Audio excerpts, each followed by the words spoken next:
the same time not to offend the person behind them. So it's a fine line that you got to walk. But it's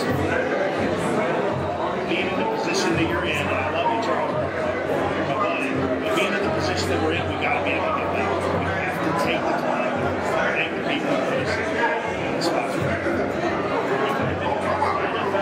Professional football.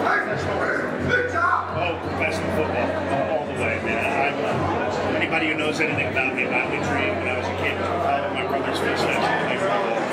And I fortunately accomplished that goal, but unfortunately it wasn't good enough to continue, and I got hurt. And thank God for wrestling as an opportunity.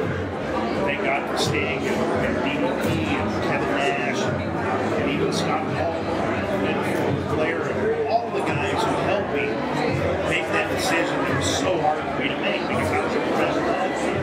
I was a guy who went to the University of Georgia and I knew me down there as it was. And for me it was embarrassing because I always had my goal as being a pro in a legitimate sport. And I never really knew the value of being a professional wrestler. And I'm just very thankful that those guys taught me, and very thankful for the opportunity to fulfill that lifelong dream of being a role model for these kids. One memory from your professional wrestling career, one that will stick with you for the rest of your life, beating Hogan in front of 44,000 people in the Georgia Dome where I played the first professional football game for the Falcons. But the reason why it is the #1 moment in my wrestling career is because at the end of the match, after I beat Hogan, after I beat Scott Hall, after I won the World Heavyweight Championship, when we went off the air, the NWO of all these guys were beating me up, and I was saved by my teammates from being that foul.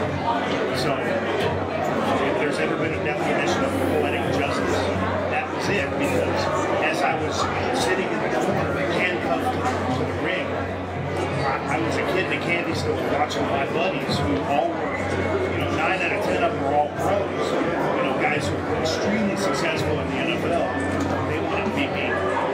They had big smiles on their faces, and they were kids, and I was able to give them something that they never had before. But in reality, I always wanted to be them, and I still do. But for me to be able to give back to them, and for them to want to be me when I used my whole life trying to be them, that was the coolest thing. Anything else you want to mention? Oh man, it's wonderful that ClickJab does this event because Scottsdale and Phoenix and the surrounding area is like my third home. Every January I'm up here for the car auctions, Barrett Jackson, and Craig Jackson's a good friend of mine. It's wonderful to come here. It's like San Diego a little bit, but it's only like 40 degrees hotter. It's a wonderful time to come to Scottsdale. It's awesome, and I'm very thankful for you guys at ClickJab.